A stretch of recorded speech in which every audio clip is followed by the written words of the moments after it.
All right, guys, we're gonna try this again. My dryer went off, and there's like a connection between my dryer and my phone, and it was like, ding, your dryer's done, and my video turned off, and I lost everything. Technology. We don't get along. So I am upstairs in my daughter's room with my cup of coffee, hiding from my children and my puppies at the moment, because good Lord, Mama needs 5 minutes to herself. And I've been trying to make this video, and it's not working, and it's making me a little bit crazy. So, hi! If you are new here, my name is Amy. I am 1 3/4 of a year's worth post-op from the Roux-en-y gastric bypass surgery. I can't believe it's been almost 2 years since I had surgery. 2 years ago, I was roughly 350 pounds, and I am only 5'1", so let's just be honest, that's redonkulous. I was in desperate need of help and could not kick my food addictions by myself. So I chose to have weight loss surgery. It was the best idea I have ever had, and the best thing I've ever done. Maybe sans getting married and having my kids, but definitely a life-saving decision. The first year and the first 100 pounds came off. I don't want to say easy, because there's absolutely nothing easy about weight loss surgery. However, it was easier. But after that year, things calm down. Your stomach is completely healed. You have less restriction. And it is very easy to fall back into poor eating habits that got you where you were in the first place. And that's pretty much what happened. I didn't regain any weight. In fact, I continued to lose weight, but I was losing at a very slow pace. It took me roughly 6 months to lose 20 pounds, where I had lost 100 pounds in just under a year before that.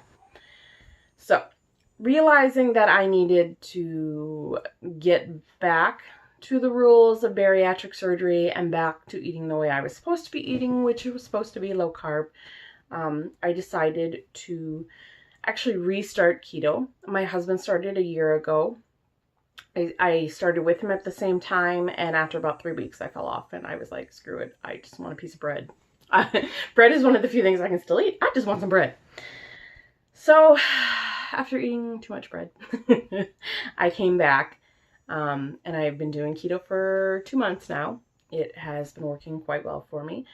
I am down 15 pounds in the last 2 months. And like I said before that, it took me 6 months to lose 20 pounds. So obviously this is working quite well. I have lost 2 inches in the whole kind of middle section, or 2 inches around my chest, like where your, the band of your waistband of your bra, or whatever you want to call it.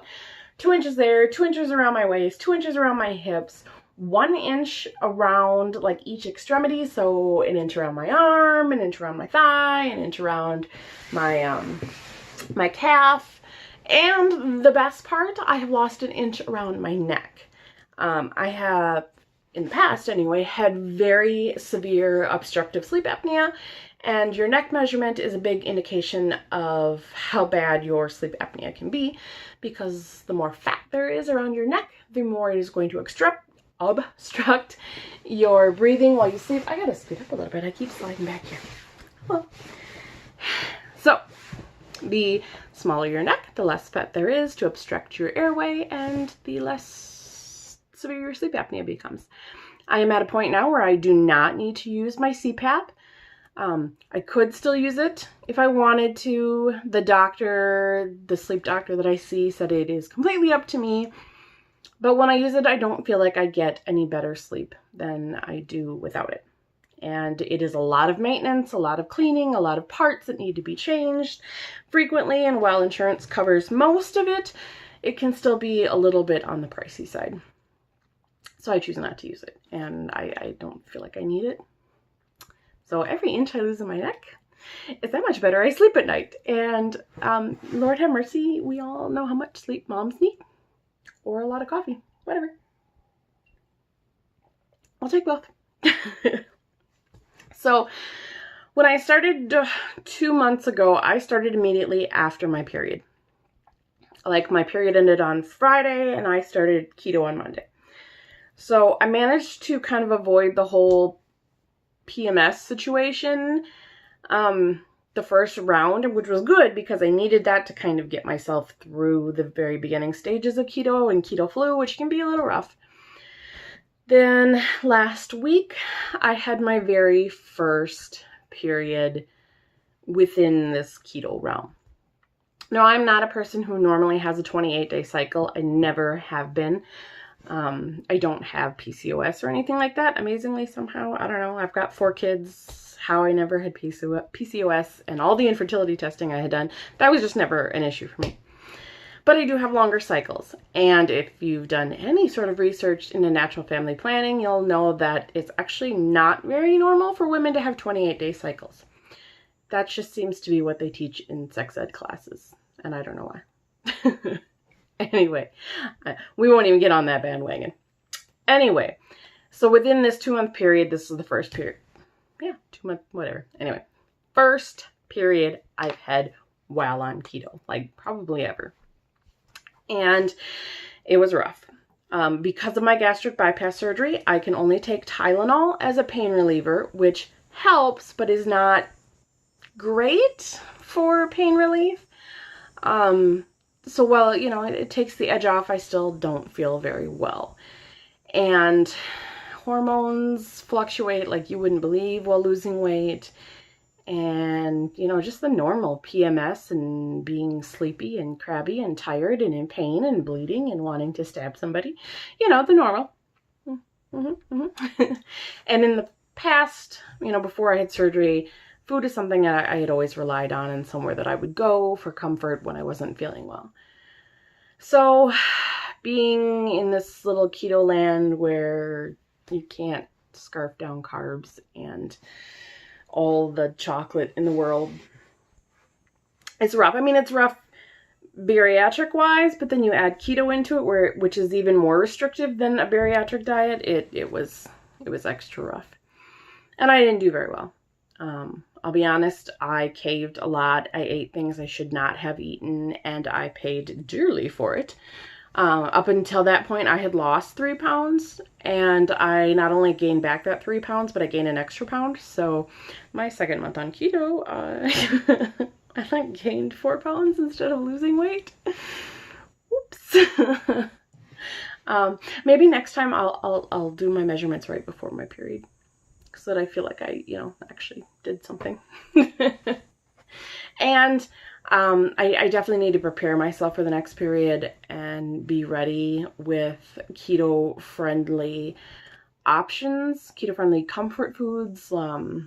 If you guys have any idea of what comfort foods that you can make that are keto-friendly, let me know. I need to make a bunch of like fat bombs or something that I can have in lieu of chocolate. Normal candy. I gotta stock up on like the sugar-free Russell Stover's candies and the Atkins bars. I know it's all a bunch of fake sugar and we should probably try and stay away from that as much as possible, but when you got your period and you're just trying to survive, girl, I'll just do whatever I can. Good Lord. So planning ahead, maybe having some sort of like cauliflower mashed potato, you know, fake mashed potato situation ready to mow on. I don't know, but I need to be better, and I need to figure out some good keto bread too, because all I wanted was toast with butter. Like I just wanted some freaking toast and butter, because that was like something I ate when I was a kid and had a stomach ache and didn't feel good and had the flu, and my mom would make me toast and butter, and so I ate way too much toast and butter. It was not good. It did not go well. I also think that it is possible that I've developed a gluten intolerance from having the gastric bypass surgery, which they had mentioned in all of our classes. Food intolerance is very common. After you have the surgery, I mean, you're rerouting your entire digestive system. So things are going to change. Things are going to affect you differently. And some people will develop intolerances to foods that they never had problems with before. So while you may have never had lactose intolerance, you may develop one. You may have never had a nut allergy, you might develop one. may have never had a gluten intolerance, you may develop one. I know that I can't eat things like rice and pasta because of the pain, like just the physical pain in my pouch that they cause. So I haven't eaten those things in a long time. And I've used zoodles and cauliflower rice and stuff to kind of fill in those gaps. But bread had never really been that much of an issue, and not enough that I even noticed more than anything. However, I really feel like it's a problem. I had eaten one of those big croissant rolls from Costco. They are my favorite. I love them so much, and my daughter loves them, and she asked for them, and I didn't want to buy them, but I caved and I bought them. And I hear one of them coming now, and I'm pretty sure it's the one that got the rolls. Just wait for it. There she is. Hi, Peach. Hi, Mom. So yeah, I had a crescent roll and butter, and it was delightful, and I loved every second of it. And hi. Are you gonna sit here with me? I found this. What is that? I don't know what that is. It's a small black rubber nubbin. Interesting. Yeah.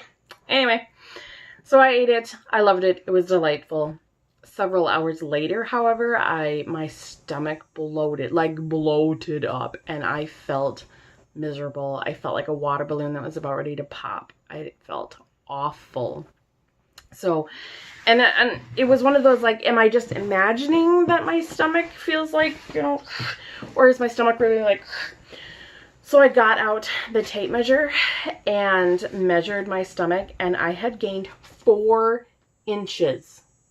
4 inches around my waist in bloat, just because I had eaten something that was really rich and gluten-y and apparently not going to sit well with me. And I was already bloated from, you know, days worth of toast and butter.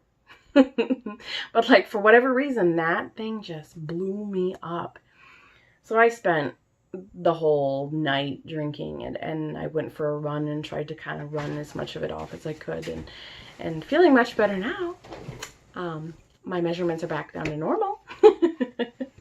I could not believe how much bloating there was and how huge my stomach felt, and how just plain just tired and miserable and yucky I felt. It sucked. So the one benefit of keto is it is relatively gluten-free. You can't eat wheat. And so if I just stay away from the gluten, I hopefully won't blow it up like a balloon again. It was awful. I felt horrible. So, either way, even despite that, month 2 on keto has actually been a decent success. I had lost 3 pounds. You know, until I got my period. So I guess going into the 3rd month, I will just plan ahead and be prepared with fat bombs and sugar-free candies and whatever keto comfort foods I can come up with. Like I said, if you have any ideas for keto comfort foods, please leave them in the comments below and let me know. Something that then keep me on track, but still make me feel a little bit better when I'm feeling like crap. Anything else you can think of, Paige? Nope. She's been talking about wanting to be in a video for so long, and I'm making a video, and all you can see is the top of her head. Hello. Hello. Pretend to be tall. You are tall. You're taller than I am. Anyway, thank you for watching. As always, please feel free to like, subscribe, share. See, look, I'm so bloated I don't even have my wedding rings on. My rings used to be big on my hands, and I'm so bloated from having my period and eating crap I shouldn't eat that I can't even wear my wedding rings. Ah! Right, Peach? Yeah. Yeah. That's why we eat healthy foods, right? Mm-hmm. Things that are good for our bodies. Uh-huh. Uh-huh. And then they make us feel good. Right? Mm-hmm. Mm-hmm. Anyway. Like I said, please feel free to like and subscribe and share and leave your keto comfort food comments below. I would so greatly appreciate your help so that next time I don't blow up again. Anyway, thanks for watching. Bye. You say bye? Bye. Toodles.